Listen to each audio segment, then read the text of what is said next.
Oh, you've caught me having a cheeky little afternoon cup of tea. And I'm about to make a wonderful couple of batches of my world famous muffins. Everybody asked for this recipe. It is amazing. And I'm gonna make 2 different flavors today. So you can just make one kind of flavor if you like, and you can even go totally rogue and make whatever flavor you like. But today I'm gonna make black cherry and cream cheese. Ooh. And also the old favorite, white chocolate and blueberry with a white chocolate buttercream. So, who's excited? You are going to need 2 eggs, 3/4 of a cup of vegetable oil, about a cup of cream, and about a cup of sour cream, 3 cups of self-raising flour, about a cup of caster sugar, but if you're trying to be good, how about let's say it's 3/4 of a cup. You're always gonna need this cheeky little minx. Then depending on what flavors you're gonna do, I usually say about a cup of each. So I've got a cup of frozen dark cherries and about a cup of chopped up cream cheese. For my other batch, I've got a cup of frozen blueberries and a cup of white chocolate chocolats. You can just use any kind of chocolate you want. You could chop it big, you could chop it small. It's totally up to you. Now, I'm making 2 batches today, so I'll start off showing you how to do one batch and then I'll grab my other little batch that I made earlier. You are going to need a nice large mixing bowl, good old spatchy-datchy, and a whisk. And later, you're gonna need this fella. He's my favorite when it comes to muffins. Okay, we always start with our wet ingredients. Super important that you don't get this out of order. So, I'm gonna start by cracking 2 eggs, 1 and 2, straight in, beautiful. Then I'm going to add in my oil, my cream,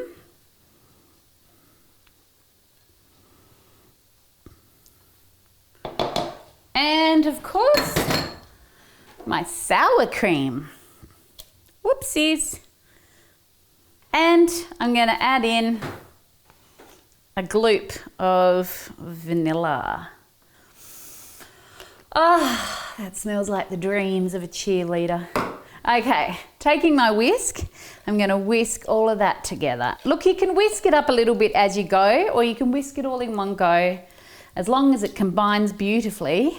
And while I'm combining those lovely, deliciously decadent ingredients together, let me tell you a little bit about how I came across this beautiful recipe.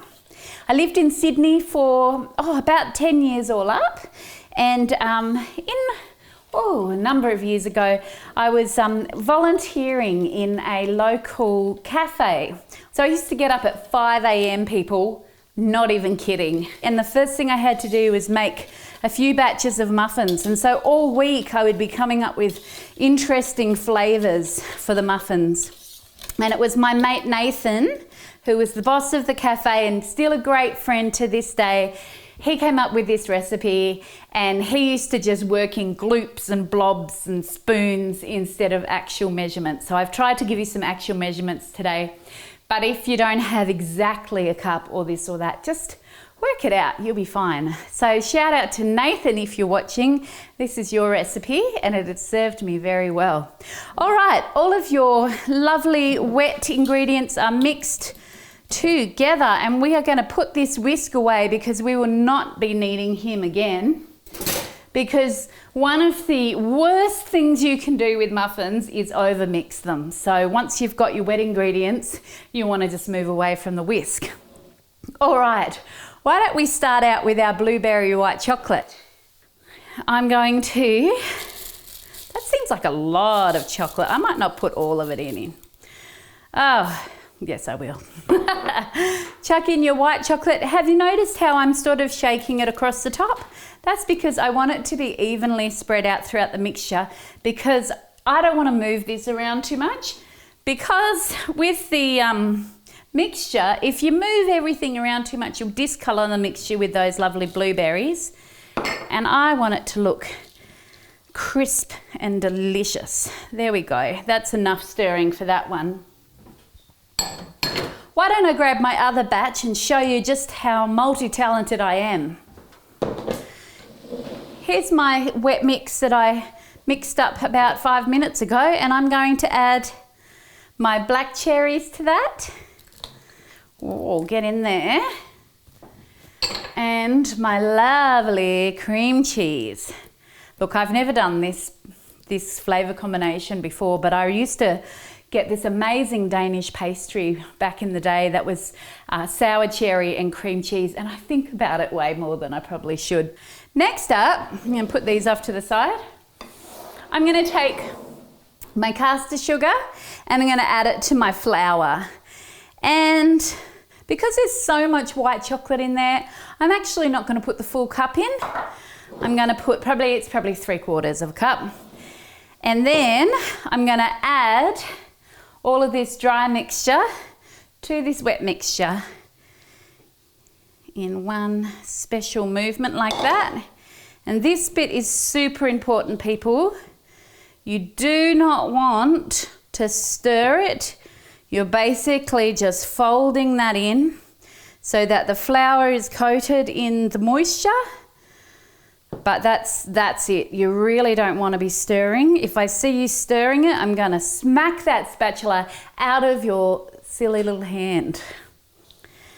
That actually looks pretty good. You don't really need to stir it much more than that. You might be saying, Mary, but there's still so much flour sitting on top. But honestly, it all works out in the end. I'm going to give it a couple more turns, but I really don't want to stuff up that batter.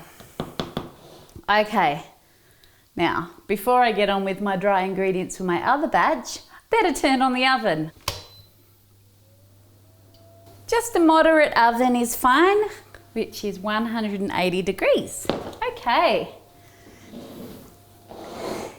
If you've seen our episode 6, which was the episode where we made the brisket and the potato salad, you would have noticed that we are now doing shout outs, and today we are shouting out to Catherine and Terry.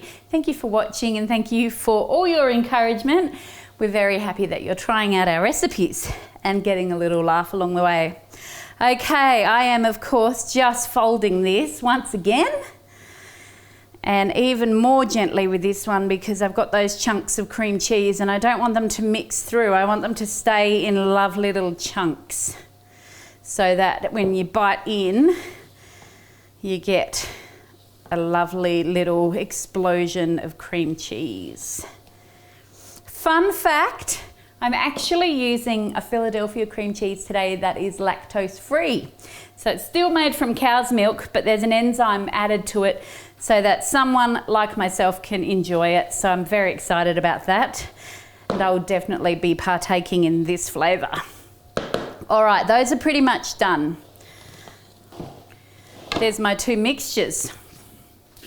All right, I have some muffin trays. I reckon I'm probably going to need about 4. I reckon I'll probably get 12 muffins each out of those guys. It's going to take a few minutes to pop some muffin papers in. You don't have to use the fancy ones. If you've got normal patty pan papers, just go right ahead. But I'm going to be dropping these off at some people's doorsteps, bringing a little bit of pandemic joy. And I thought these ones will make them look a little bit fancier. Today's hairstyle is officially the pandemic mop, the isolation fuzz bomb. I'm not really sure. I've let myself go. I feel like I should care. I feel like I don't. I am back at work at the moment, but I'm working from home. So, you know, business at the top, pajamas on the bottom. That's how we do. It is how we do. Okay, I'm nearly there. Some more people from home have sent in some photos and I thought I'd pop them up for you so you can just see how amazing people are. Now, don't get intimidated because some of this food that you're about to see looks way better than the stuff I posted, but just remember, they're my recipes. I'm not intimidated. I'm not intimidated at all. All right, time to put this little guy to use. Now, this is In terms of muffins, I feel like this guy, they're about $20, which seems a bit of a rip, but it's actually not a bad price at all, because this guy is the way to go when it comes to making muffins. I honestly feel he should be voted most valuable player in the kitchen. I'm going to get a nice big scoop and plop him in like that, just a good little plop, and then I'm going to plop a little bit more on top. These are not diet muffins, people. These are muffins for those who need a little bit of carbs and a little bit of sugar and a little bit of dairy all at once, also known as a little bit of heaven. And a plop. Plop it on in. Try and get a little bit of everything in each scoop, but don't you mix it around. Now, I'm not going to do an icing for my cherry muffins because they've got those delicious little pockets of cream cheese in them. So it doesn't really need an icing. To be honest, this is such a beautiful, moist recipe that none of them really need an icing, but we're just going to go next level with our blueberry white chocolate ones. And I'm going to show you my world famous Mary made up ganache, white chocolate ganache. Those of you at home will be weeping and ganashing your teeth that you don't get to try it. Oh, it's terrible, Mary. Terrible.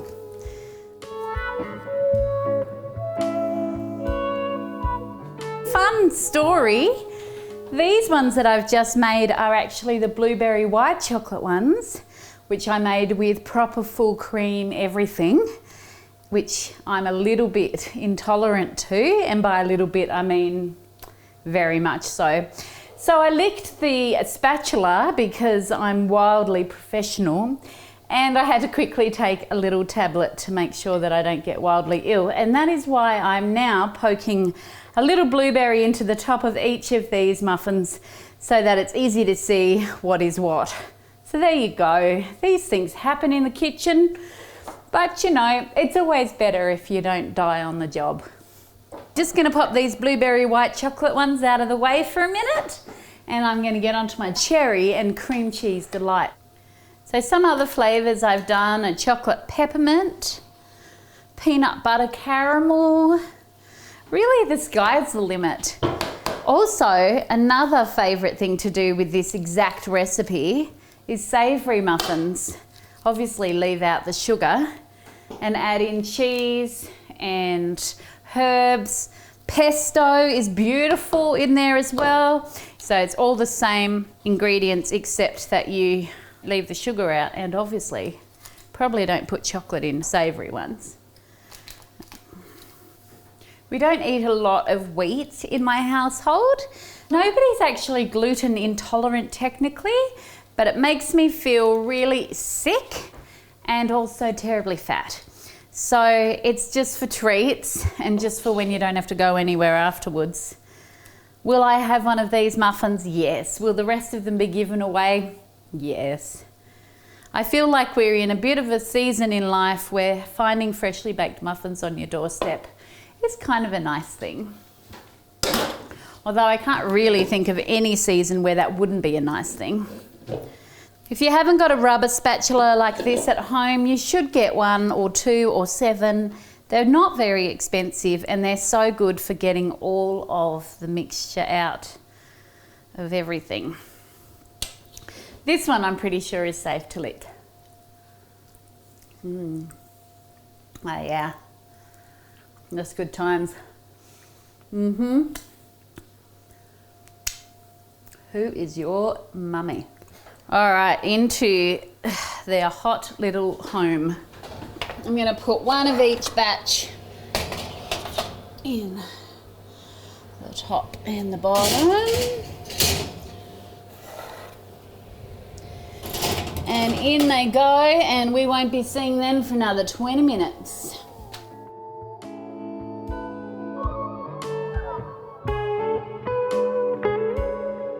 While your muffins are cooking, it's time to make the white chocolate buttercream. This is a recipe I made up myself, and look, nobody ever complains. So I started out by making a white chocolate ganache, and basically it's just cream and white chocolate melted together.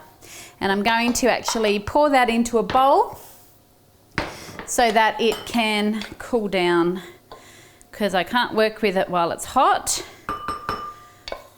I don't have a quantity for you. Make as little or as much as you like, basically depending on how much icing you're making and how sweet you want it to be. All right, put that aside to cool. I feel like I really need to tell you something, you guys. It may seem like I know everything I'm doing here. It may seem like I'm a professional, but I'm telling you that you have been deceived. And last week, on Good Friday actually, when no shops were open for rectifying any mistakes, I decided to make white chocolate and raspberry muffins with a raspberry buttercream.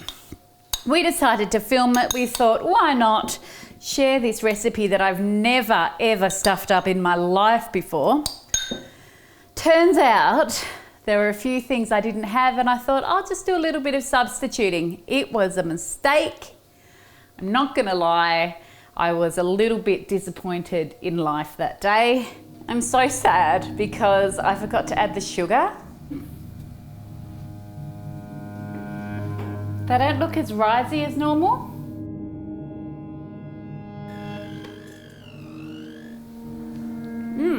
Oh gosh, no. Oh no, no, no, no. So far it's all gone terribly wrong. It kind of looks like, I don't know, some decomposed flesh. I've gone crazy, I've thrown the pips and all in. Let's see if this fixes it.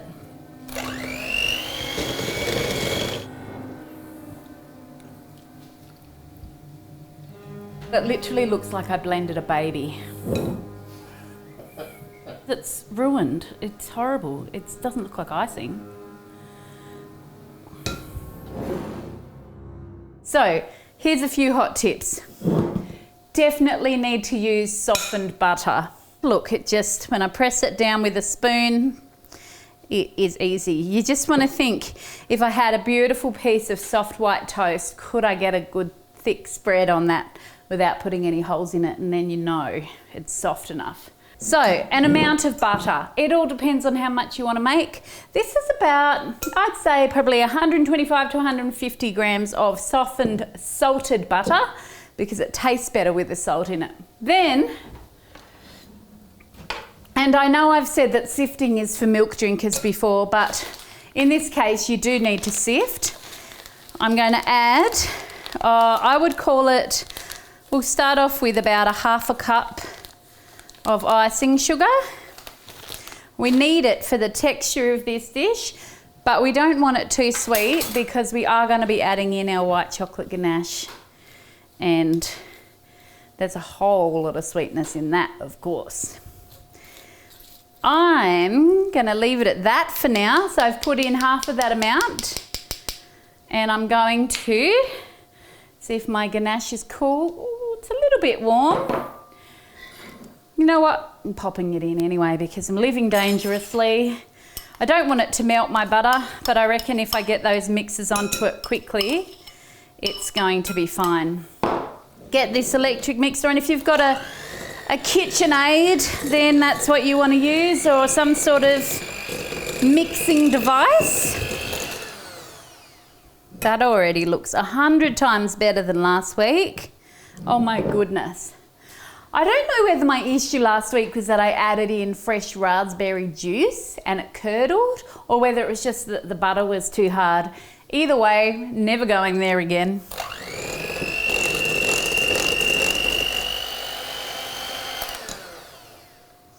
I'm going to give this a really small taste. I have to be careful not to taste too much of it because of my allergies.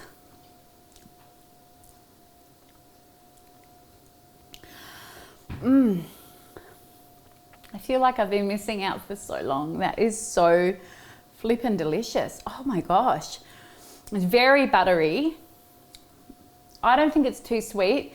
I'm going to get my cameraman, who is also known as the hot dude around my house, aka husband. I'm going to get him to taste it as well because, look, he can have a bit more to taste and let me know what he thinks. Don't be afraid to get other opinions. A lot of this stuff comes down to personal taste. Here you go, babe.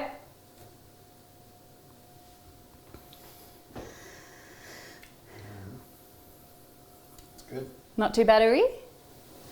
It's pretty buttery. It's pretty buttery. Do you reckon it needs a bit more icing sugar? All right. All right, the husband has spoken. He reckons it's a little bit too buttery. I'm like, is there such a thing? I don't think so. But I'm going to take some direction and I'm going to put a little bit more of that icing sugar in.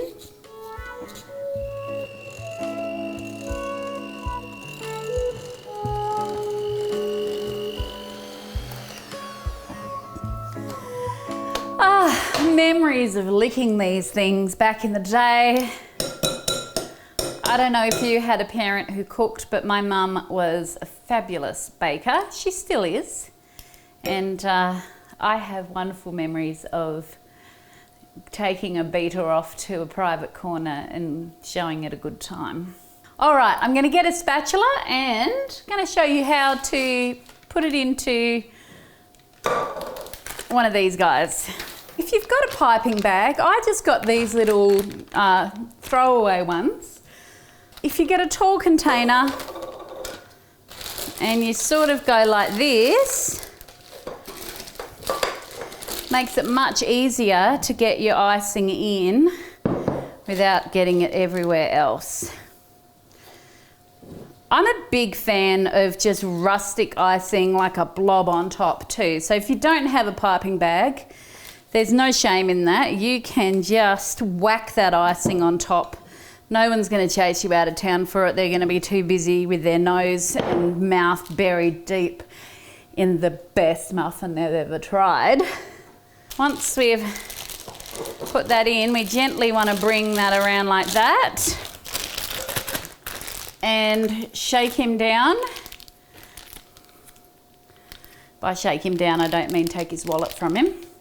And then there you go, beautiful. Just like a bought one. And you've got somewhere to store it. I'm gonna put him off to the side. I'm gonna clean up this mess. Oh my goodness. I don't know how I do it, but I do. She's not a tidy girl, but her food is all right. Yes. Okay.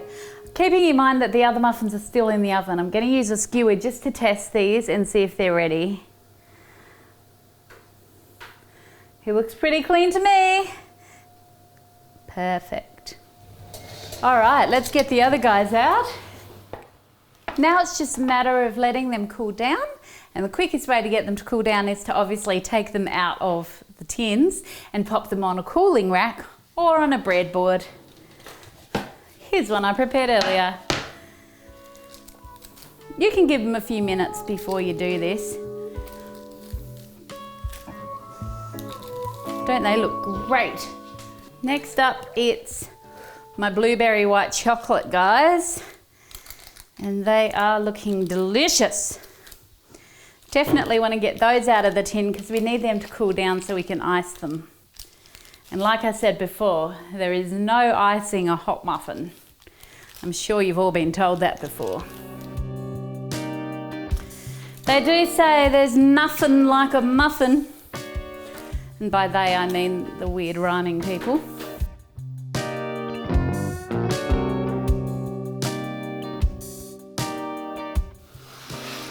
Black cherry and cream cheese muffins. It feels like many years have passed and I have aged considerably since I took these guys out of the oven. They're still not completely cool, but I reckon they're gonna hold their shape. Well, the icing will hold its shape. So let's give it a red hot go. Don't need to cover the whole thing. Just a cute little blob. You do it however you like. You can put some little flakes of white chocolate on top if you want to. Maybe even some of those little choquettes. I think they look pretty good. Maybe a little bit of icing sugar on them. Just to make them fancy. And there we have it. White chocolate and blueberry muffins, or as my friend Sabella likes to call them, Sabella muffins. Now, here is where the rubber hits the road. We are going to do a taste test, and because I can't taste test these ones, I'm going to call in a very, very scrumptious man who lives in the same house as me. Richard be his name, and he's going to come and taste one of these, and I'm going to taste one of these dark cherry and cream cheese ones that I've been desperate to taste ever since I got them out of the oven. Come on in, are you ready for some celebrity stardom in front of the camera? This is the guy that makes all the magic happen behind the camera. Let's give this a go. All right. Ooh, look at that. Ready?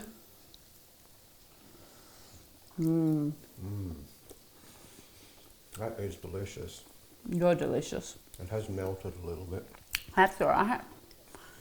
It's So very good. very moist. If you can see, I've got chunks of cherry, chunks of cream cheese.